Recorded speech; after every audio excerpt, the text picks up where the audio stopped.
It's interesting because these questions actually had made me think a little bit about stuff that I hadn't thought about for a long time.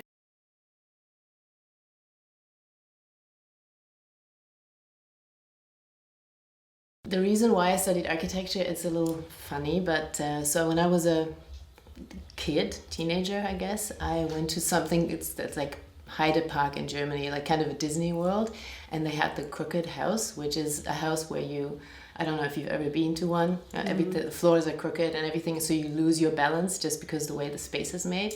And that really fascinated me from the beginning, and that is sort of why I went into architecture and how everything else happened, because I was more interested in the perception and the feeling space can cause than the actual built space.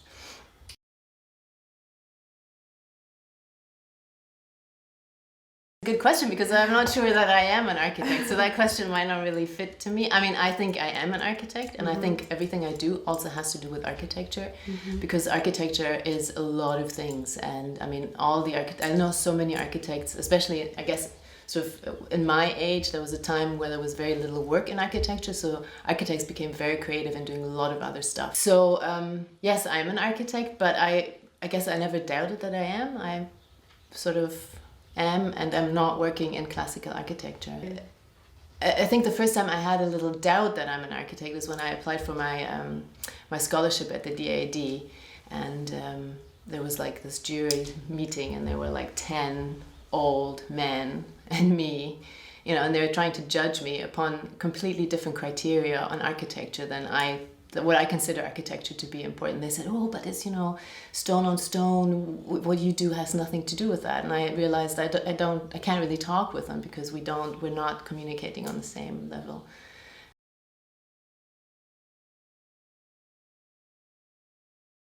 This is a very complex question. Yeah. I guess you know that.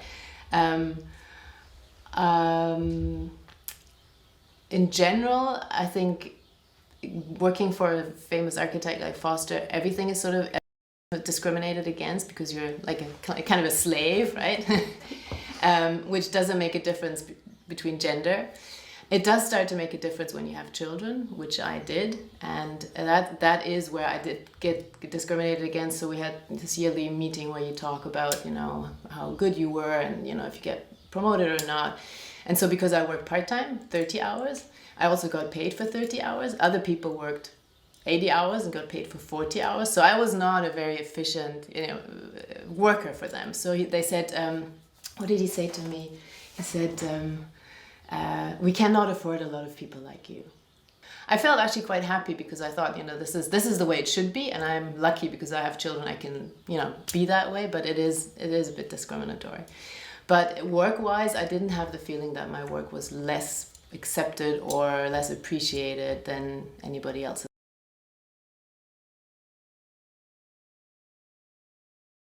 Yes, we do. We have a feminist cafe that we run. We try to run it twice a month, and we also run a workshop for NGOs. We're applying for that for NGOs, how to deal with African feminism. So as our focus is Africa, the Feminist Cafe here in Berlin, it's here in our studio. It's of course not just focusing on African feminism, but it does. And the NGO training is specifically for African feminism, because that's a whole other perspective. So we also have in our office a woman, a colleague of mine, and she's our gender expert. We find it's very, very important, especially also in Africa, with our projects in Africa, for ourselves to understand better, but also for the local people to understand and incorporate the development that's already happening, and not to just ignore it. And to think that we, coming from Germany, would know anything about it is also... and we get a lot of funding from the German government, where gender is always, mentioned as a topic. Do you have a gender equal team? But it's like, it's only words. Like, the implementation itself is a very complex thing, and has to be put a lot of effort into.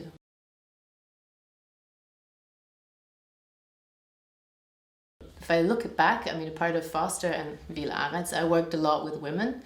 A lot of these men also have very strong women at their sides that you don't hear about so much. Also when I studied, I looked back to who did I study with. It's all women. And that was my choice, because women, I think, deal with architecture, with space, and also with interaction with human beings very differently than men do.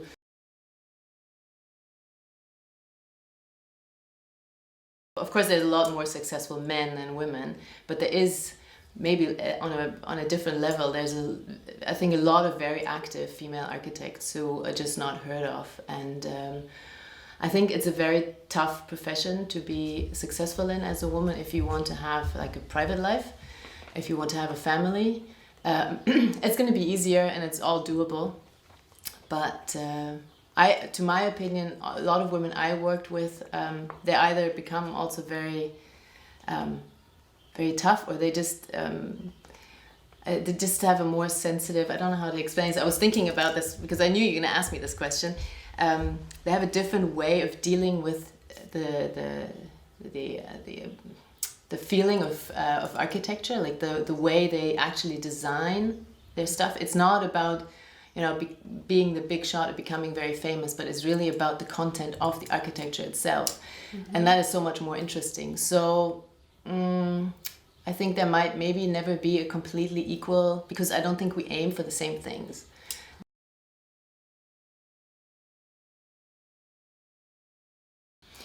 Yeah, I had both. I mean, I don't think that women necessarily support women more. Mm-hmm. I think that it can happen, but yeah. So Mary Pepczynski was used to be my teacher. Is definitely somebody who has influence on me and who you know, taught me sort of the basics of architecture. That was important. But as I said, I had always had female teachers who all had their influence on my career. But I also had a lot of female bosses who didn't support me at all. I mean,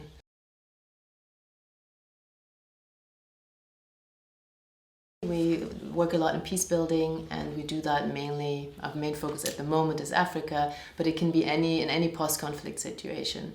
And we do that in the way that we try to work with grassroots, like youth organizations and civil society organizations. A lot has to do with training and education.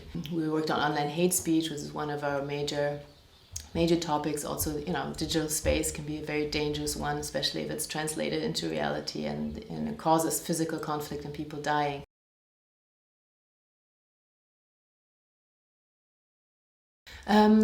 Well, I was working at the here at the Fachhochschule at the architecture department. My partner was working at Transmediale, and we both had the feeling we need to do something that has a social impact. Mm-hmm. I think that at some point, maybe in life, you know, you start to realize that the social impact of what you do is really important, and you can't just continue what you're doing. And so we stopped and found a rogue, and that was a big step, but it was good. It was good. I thought about that when you asked me before about the people that influenced me, like architects that influenced me, and it's for sure not the ones I worked for. And actually, it's not architects at all. So my biggest influence was James Turrell. He's one of my favorite artists, and I thought back to looking at the questions. You know, who would I like if nowadays if I would work for someone? I mean, it somehow slipped into working for all these people that have big names, but I find people like Raumlabor a lot more interesting to work with and for. I mean, they're my age, we studied together, but you know, I think the social impact of architecture has to be much more emphasized. And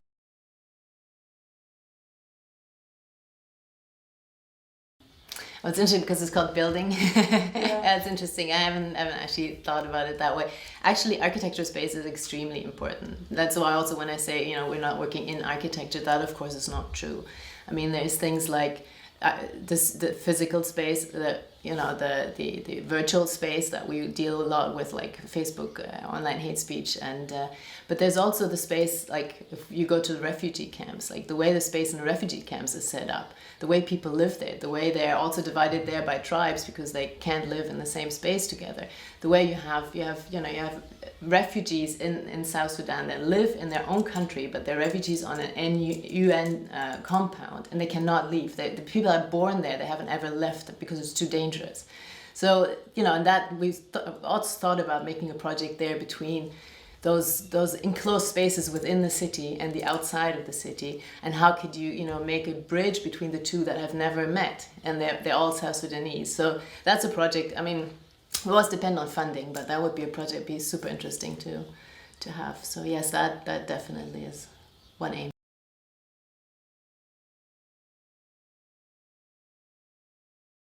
I would like to build a house, my own house, like a small, it's like just to be able to design and think about every little space and corner and material. That I think would be something I would really like to do, but it's probably never going to happen.